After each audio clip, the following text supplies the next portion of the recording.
ഇത് രണ്ടും ഒരുപോലെയല്ലേ സാറേ, പിന്നെ എന്താ പ്രശ്നം? അപ്പൊ ആസിഡും വെള്ളവും തമ്മിൽ മിക്സ് ചെയ്യുന്നു. അത് ആദ്യം ആസിഡ് വെച്ചിട്ട് പിന്നെ വെള്ളം ഒഴിച്ചാലും പിന്നെ വെള്ളത്തിലേക്ക് ആസിഡ് ഒഴിച്ചാലും തമ്മിൽ എന്താ വ്യത്യാസം? ഈ ആസിഡും വെള്ളവും തമ്മിൽ കൂടിച്ചേരുന്ന പ്രോസസ്സ് എന്ന് പറയുന്നത് ഒരു എക്സോതെർമിക് പ്രോസസ്. CBSE 10ാം ക്ലാസ്സിലെ second chapter acids, bases and salts ഏറ്റവും ഇമ്പോർട്ടന്റ് ആയ കുറച്ച് ക്വസ്റ്റ്യൻസ് ആണ് നമ്മൾ ഇന്ന് ചെയ്യുന്നത്. ക്വസ്റ്റ്യനിലേക്ക് നോക്കാം. Why diluting an acid, why is it recommended that the acid should be added to water and not water to the acid? ഒരുപാട് പേർക്ക് സംശയം വന്നൊരു ചോദ്യമാണ്. ആസിഡിലേക്ക് വെള്ളം ഒഴിച്ചാലും വെള്ളത്തിലേക്ക് ആസിഡ് ഒഴിച്ചാലും ഇത് രണ്ടും മിക്സ് ആവുമല്ലേ, പിന്നെ എന്തുകൊണ്ടാണ് അങ്ങനെ ചെയ്യരുത് എന്ന് പറയുന്നത്, അപകടമാണെന്ന് പറയുന്നു. നോർമൽ ബുദ്ധിയിൽ ചിന്തിക്കുമ്പോൾ ഒന്നും മനസ്സിലാവുന്നില്ല. പല കുട്ടികളും എന്നോട് ചോദിച്ചിട്ടുള്ളതാണ്, ഇത് രണ്ടും ഒരുപോലെയല്ലേ സാറേ, പിന്നെ എന്താ പ്രശ്നം? അപ്പൊ ആസിഡും വെള്ളവും തമ്മിൽ മിക്സ് ചെയ്യുന്നു. അത് ആദ്യം ആസിഡ് വെച്ചിട്ട് പിന്നെ വെള്ളം ഒഴിച്ചാലും പിന്നെ വെള്ളത്തിലേക്ക് ആസിഡ് ഒഴിച്ചാലും തമ്മിൽ എന്താ വ്യത്യാസം? ഈ ആസിഡും വെള്ളവും തമ്മിൽ കൂടിച്ചേരുന്ന പ്രോസസ്സ് എന്ന് പറയുന്നത് ഒരു എക്സോതെർമിക് പ്രോസസ്സാണ്. അതായത് ഹീറ്റിനെ പുറത്തേക്ക് വിടുന്ന പ്രോസസ്സിനെയാണ് എക്സോതെർമിക് പ്രോസസ് എന്ന് പറയുന്നത്. അതായത് ഈ റിയാക്ഷൻ നടക്കുമ്പോൾ അവിടെ ഹീറ്റ് ഉണ്ടാക്കപ്പെടും. അങ്ങനെയുള്ള ഒരുപാട് റിയാക്ഷൻസ് നമ്മൾ കണ്ടിട്ടുണ്ടാവും. നമ്മുടെ ഈ കക്ക എടുത്ത് വെള്ളം ഒഴിച്ചാൽ, അല്ലെങ്കിൽ ഏറ്റവും എളുപ്പം സെറ്റിംഗ് ഓഫ് സിമെന്റ് തന്നെ, അവിടെയും പൊള്ളൽ ഉണ്ടാക്കപ്പെടും. ഇതൊക്കെ അങ്ങനെ ഒരുപാട് എക്സാമ്പിൾ ഉണ്ട്. എക്സോതെർമിക് ഏതെങ്കിലും ഒരു റിയാക്ഷൻ നടക്കുമ്പോൾ, അത് വെള്ളവുമായിട്ട് റിയാക്ട് ചെയ്യുമ്പോൾ ആണെങ്കിൽ പോലും, വെള്ളവുമായിട്ട് റിയാക്ട് ചെയ്യുമ്പോഴും ചൂടുണ്ടാക്കപ്പെടുന്ന, ഇപ്പൊ ചുണ്ണാമ്പൊക്കെ ഉണ്ടാക്കുന്ന, കുമ്മായം ചുണ്ണാമ്പൊക്കെ ഉണ്ടാക്കുന്നത് കണ്ടിട്ടുണ്ടെങ്കിൽ അതിൽ നമ്മൾ ഈ കക്ക എന്ന് പറഞ്ഞ ആ സാധനത്തിലേക്ക് നമ്മൾ വെള്ളം ഒഴിക്കുവാണ്. അപ്പോൾ അതാണ് തിളച്ച് മറിയുന്ന പോലെ തോന്നും, ചൂടാവും.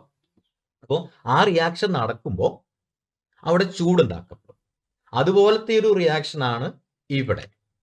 Since dilution of acid is an exothermic reaction, if water is added to acid, it being lighter, there are chance that water will splash, leading to injury and damage. Hence, acid is added to water slowly along the wall of the test tube while stirring. അത് ചെയ്യേണ്ട മാർഗമാണ് ഇവിടെ ആൻസറിൽ പറഞ്ഞിരിക്കുന്നത്. എന്തുകൊണ്ടാണ് എന്ന് നമുക്ക് കൃത്യമായിട്ട് അറിയണ്ടേ. എക്സസ് വാട്ടർ ഉള്ളതെങ്കിൽ ആ വെള്ളത്തിലേക്ക് ഒരു കുറച്ച് ആസിഡ് ഒഴിച്ചാൽ അവിടെ അത് എക്സോതെർമിക് പ്രോസസ് ആണെങ്കിലും അവിടെ ഹീറ്റ് ഉണ്ടാക്കപ്പെടും. പക്ഷെ ആ ഹീറ്റിനെ അബ്സോർബ് ചെയ്യാൻ ആ എക്സസ് വാട്ടറിന് പറ്റും. ഇത് നേരെ തിരിച്ച് ഈ എക്സസ് ആസിഡിലേക്ക്, കൂടുതൽ ആസിഡിലേക്ക് നമ്മൾ കുറച്ച് വെള്ളം ഒഴിക്കുന്നെങ്കിൽ ആ റിയാക്ഷൻ നടക്കും. അത് എക്സോതെർമിക് റിയാക്ഷൻ ആണ്. പക്ഷെ ആ റിയാക്ഷനിൽ ഉണ്ടാക്കുന്ന ചൂടിനെ ആരബ്സോർബ് ചെയ്യും? ഈ ആസിഡിന് ആ ചൂടിനെ അബ്സോർബ് ചെയ്യാൻ പറ്റൂല. അതായത് കൂടുതൽ അളവ് ആസിഡിലേക്ക് കുറച്ചളവ് വെള്ളം, ഒരു തുള്ളി വെള്ളം വീണാലും ഈ ആസിഡിലേക്ക് വെള്ളം ഒഴിക്കുമ്പോൾ ആ ആസിഡും വെള്ളവുമായിട്ട് റിയാക്ട് ചെയ്യുന്നു. ആ റിയാക്ഷനിൽ എന്തുണ്ടാവും? എക്സോതെർമിക് പ്രോസസ് ആണ്, ഹീറ്റ് ഉണ്ടാവും, എക്സസ് ആയിട്ട് ഹീറ്റ് ഉണ്ടാവും. ആ ഹീറ്റിനെ താങ്ങാൻ പറ്റണമെങ്കിൽ, സ്പെസിഫിക് ഹീറ്റ് കപ്പാസിറ്റി കൂടിയ വെള്ളമാണ്, അങ്ങനെ വെള്ളം പോലെയുള്ള എന്തെങ്കിലും അവിടെ ആ ഹീറ്റിനെ അബ്സോർബ് ചെയ്യാനുണ്ടെങ്കിൽ അവിടെ പ്രശ്നം ഉണ്ടാവാതിരിക്കുള്ളൂ. അപ്പോൾ കൂടുതൽ ആസിഡിലേക്ക് കുറച്ച് വെള്ളം ഒഴിച്ചാൽ ആ ഉണ്ടാക്കുന്ന അതിനെ ഒഴിവാക്കാൻ മാർഗമില്ല.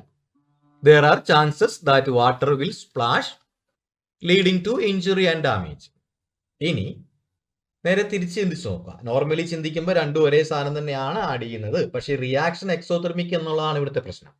എക്സോതെർമിക് അല്ല, നോർമൽ റിയാക്ഷനിലാണെങ്കിൽ, നോർമൽ ആണെങ്കിൽ, അങ്ങനെ അല്ല ആണെന്ന് വിചാരിക്കുക, അങ്ങനെ ആണെങ്കിൽ ആസിഡിലേക്ക് വെള്ളം ചേർത്താലും വെള്ളത്തിലേക്ക് ആസിഡ് ചേർത്താലും ഒന്നും ഒരു കുഴപ്പമില്ല, അങ്ങനെ ആണെങ്കിൽ മാത്രം. പക്ഷെ ഇവിടെ അങ്ങനെയല്ല, എക്സോതെർമിക് റിയാക്ഷൻ.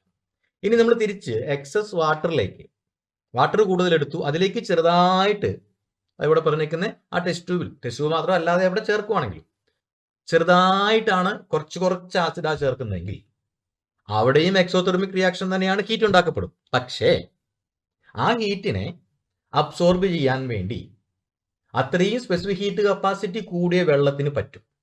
ഓർത്തിരിക്കേണ്ട കാര്യം, വെള്ളത്തിലേക്ക് ആസിഡാണ് ചേർക്കുന്നതെങ്കിൽ മൊത്തത്തിൽ ബക്കറ്റിലെടുത്ത് ആസിഡ് ഒഴിക്കാനല്ല പറഞ്ഞേ, കുറച്ചായിട്ട് ആസിഡ് ചേർക്കുക. അപ്പൊ കൂടുതൽ വെള്ളത്തിലേക്ക് കുറച്ച് ആസിഡ് ചേർക്കുമ്പോൾ അവിടെ ഹീറ്റ് ഉണ്ടാക്കപ്പെടും. പക്ഷെ ആ ഉണ്ടാക്കപ്പെടുന്ന ഹീറ്റിനെ അബ്സോർബ് ചെയ്യാൻ ഈ വെള്ളത്തിന് പറ്റും. അതുകൊണ്ട് അവിടെ അപകടമൊന്നും ഉണ്ടാവില്ല.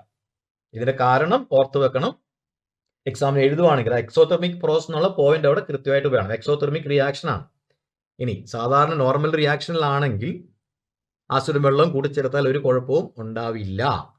ഇനി പറഞ്ഞ ഈ പോയിന്റ് മാത്രം ഓർക്കരുത്, ഉണ്ടാവില്ല എന്ന് പറയുന്നൊരു കണ്ടീഷൻ ഉണ്ട്, എക്സോതെർമിക് പ്രോസസ് അല്ലെങ്കിൽ എന്നാണ് ഞാൻ പറഞ്ഞത്. പക്ഷേ ആസിഡ് വെള്ളവും റിയാക്ട് ചെയ്യുന്ന എക്സോതെർമിക് പ്രോസസ് ആണ്. അത് എക്സോതെർമിക് പ്രോസസ് ആണ്. അതുകൊണ്ട് തന്നെ ആ എക്സോതെർമിക് റിയാക്ഷനിൽ ഒരിക്കലും അങ്ങനെ ചെയ്യാൻ പാടില്ല. മനസ്സിലായി എന്ന് വിചാരിക്കുന്നു. രണ്ട് സാധനങ്ങൾ കൂടി ചേർമ്പോൾ ഒന്ന് എ ബിയിലേക്കോ ബി എയിലേക്കോ കൊടുത്താൽ എന്താ കുഴപ്പം എന്ന് ചിന്തിച്ചിട്ടുണ്ട് ഒരുപാട് പേര്. ഇത് ചോദിച്ചിട്ടുണ്ട് എന്നോട്. അതുകൊണ്ടാണ് എടുത്ത് ഞാൻ പറഞ്ഞത് ഇത് എക്സോതെർമിക് റിയാക്ഷൻ ആണ്, അതുകൊണ്ട് അവിടെ ഹീറ്റ് ഉണ്ടാക്കപ്പെടും. അപ്പോൾ തിരിച്ചേ ചെയ്യാൻ പാടുള്ളൂ, വെള്ളത്തിലേക്ക് ആസിഡ് ഒഴിക്കണം, അപ്പോഴും ഹീറ്റ് ഉണ്ടാക്കപ്പെടും. ഹീറ്റ് ഉണ്ടാവാതിരിക്കുന്നില്ല, എക്സോതെർമിക് റിയാക്ഷൻ തന്നെയാണ്. പക്ഷേ ആ ഹീറ്റിനെ ബാലൻസ് ചെയ്യാൻ വേണ്ടി അതിനെ അബ്സോർബ് ചെയ്തെടുക്കാൻ ഈ വെള്ളത്തിന് പറ്റുന്നത് കൊണ്ട് അവിടെ അപകടം ഉണ്ടാവുന്നില്ല. Next question, how is the concentration of hydronium iron H3O+ affected when a solution of an acid diluted? Acid dilute ചെയ്യുമ്പോൾ ആസിഡിന്റെ കോൺസെൻട്രേഷൻ കുറയും നമുക്കറിയാം. പക്ഷെ ആസിഡ് ഡൈല്യൂട്ട് ചെയ്യുമ്പോൾ വെള്ളമായിട്ട് റിയാക്ട് ചെയ്യുമ്പോൾ അവിടെ H3O+ അയോൺസ് ഉണ്ടാവുന്നുണ്ട്. എന്തുകൊണ്ടാണ് നമുക്ക് നോക്കാം. The concentration of hydronium ions, ഇതാണ് നമ്മുടെ H3O+ ഈ അയോൺ, അതായത് വെള്ളവുമായിട്ട് റിയാക്ട് ചെയ്യുമ്പോൾ ഉണ്ടാകുന്ന ion. The concentration of hydronium ion will decrease a solution of acid is diluted. Hydronium ionsന്റെ കോൺസെൻട്രേഷൻ കുറയുന്നു. എന്തുകൊണ്ട്? This is due to the reaction of acid ion and water's ion. ആസിഡിന്റെ അയോണും വെള്ളത്തിന്റെ അയോണും തമ്മിൽ react ചെയ്താൽ അവിടെ H+ അയൺ ഉണ്ടാവുന്നുണ്ട്. അത് വെള്ളവുമായി ചേർന്നിട്ട് H3O+ അയൺസ് ഉണ്ടാവുന്നു. എന്താണ് നമ്മൾ ആസിഡിനകത്തുള്ള H+ അയോൺസ് അത് ഡിസോസിയേറ്റ് ചെയ്യുന്നത് നമ്മൾ കഴിഞ്ഞ ക്വസ്റ്റിനകത്ത് പറഞ്ഞിരുന്നു. This is due to the reaction of acid's ion and water's ion which result the formation of H2O.